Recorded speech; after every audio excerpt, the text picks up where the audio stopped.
अगर हम आपको कहते हैं आपके आशीर्वाद से, हमारे बहनों के आशीर्वाद से कहते हैं, हमको आप 13 दे रहे थे ना।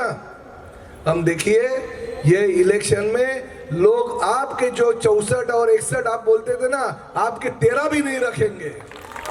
हमारी सत्ता आएगी मीरा भाईंदर महानगर पालिका के ऊपर, क्योंकि शिवसेना प्रमुख आदरणीय बालासाहेब ठाकरे जी हमेशा कहते थे मुंबई महानगर पालिका में शिवसेना की सत्ता है।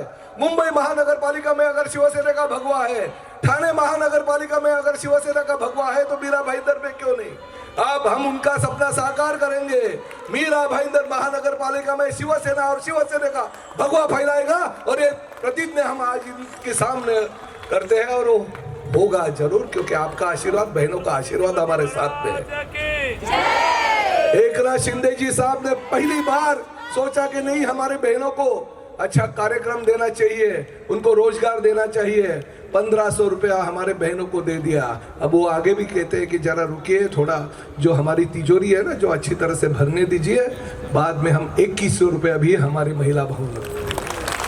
और प्रताप सरनाईक का मीरा भाईंदर के हमारे बहनों को वादा है, मीरा भाईंदर में शिवसेना की सत्ता अगर आएगी तो आने के बाद पहली बार अगर प्रताप सरनाईक कुछ करेगा तो हमारे महिला बचत गट को एक मॉल बना के देगा, और उस मॉल के माध्यम से ये हमारे महिलाओं का संसार चलेगा। इतनी ताकत हमारे महिलाओं को हम देंगे, ये ताकत है। और हमेशा मीरा भाईंदर शहर की जनता बोलती है, हमारी बहनें बोलती है, प्रताप सरनाईक ने एक बार कमिटमेंट कर दी तो अपने आप की भी नहीं सुनता है। ये इतिहास है, क्योंकि हमने जो जो अभी तक बोला है, जे जे बोललो ते करून दाखवलं। लोकांना बोललेलं स्वप्न आहे असं लोक बोलत होती मेट्रोच्या बाबतीत। मेट्रो आणली, पुढल्या 6 महिन्यामध्ये पाणी येणार आहे।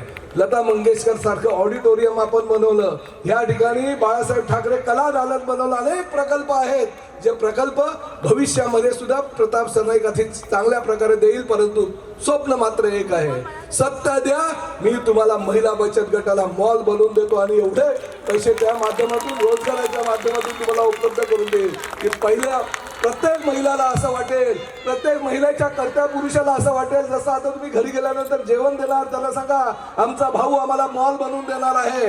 तुमच्या पगारातले पैसे वेळेवर नाही आले तरी चालेल, पण आमच्या भावाच्या, आमच्या व्यवसायातून निर्माण केलेले पैसे या घरामध्ये येतील, आणि त्या घराच्या माध्यमातून, त्या पैशाच्या माध्यमातून आमचं घर चालेल। अशा पद्धतीचं काम भविष्यामध्ये प्रताप सरनाईक आणि शिवसेना करणार आहे। हे आश्वासन नव्हे, प्रताप सरनाईकचं वचन तुम्हाला आहे।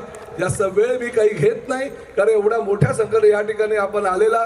आमच्या भगिनी शायना एनसी सुद्धा बिचारा मीटिंग संपल्या, आणि मीटिंग संपल्यानंतर सुद्धा त्या ठिकाणी गाडीने 2.5 तास दाखवत होते म्हणून ट्रेनने आल्या। त्यांचं कौतुक करा, त्यांचं टाळ्यावाजून स्वागत करा, कारण अशा आमच्या रणरागी शिवसेनेमध्ये आहेत। त्यामुळे शिवसेना आज 40 वर होती, 60 वर, आणि भविष्यामध्ये ती 100च्या पुढे जाईल, कारण बहिणी आमच्या सोबत आहे। बहिणी आमच्या सोबत असल्यानंतर आम्हाला काळजी करायची काही गरज नाही। परत एकदा आपल्या सगळ्यांना हात जोडून विनंती करतो, जे प्रेम तुम्ही देशामध्ये नरेंद्र मोदीजींना दिलं, जे प्रेम राज्यामध्ये आदरणीय देवेंद्र फडणवीस आणि त्याचबरोबर आमच्या एकनाथ शिंदे साहेबांना दिलं, लाडक्या बहिणीचा लाडका भाऊ म्हणून एकनाथ शिंदे साहेबांची जी स्तुती आमची सगळी बहीण करते आहे, तशाच पद्धतीचं प्रेम येणारा महानगरपालिकेच्या निवडणुकीमध्ये 15 जानेवारीला आपला प्रचाराचा शेवटचा दिवस आहे, आणि आपल्याला मतदान करायचं, ते मतदान करा, आणि 16 तारखेला आणि फक्त शिवसेनेचा भगवा या मीरा भाईंदर महानगरपालिकेवर फडकवा, असं विनंती करतो, आवाहन करतो। जय हिंद, जय महाराष्ट्र।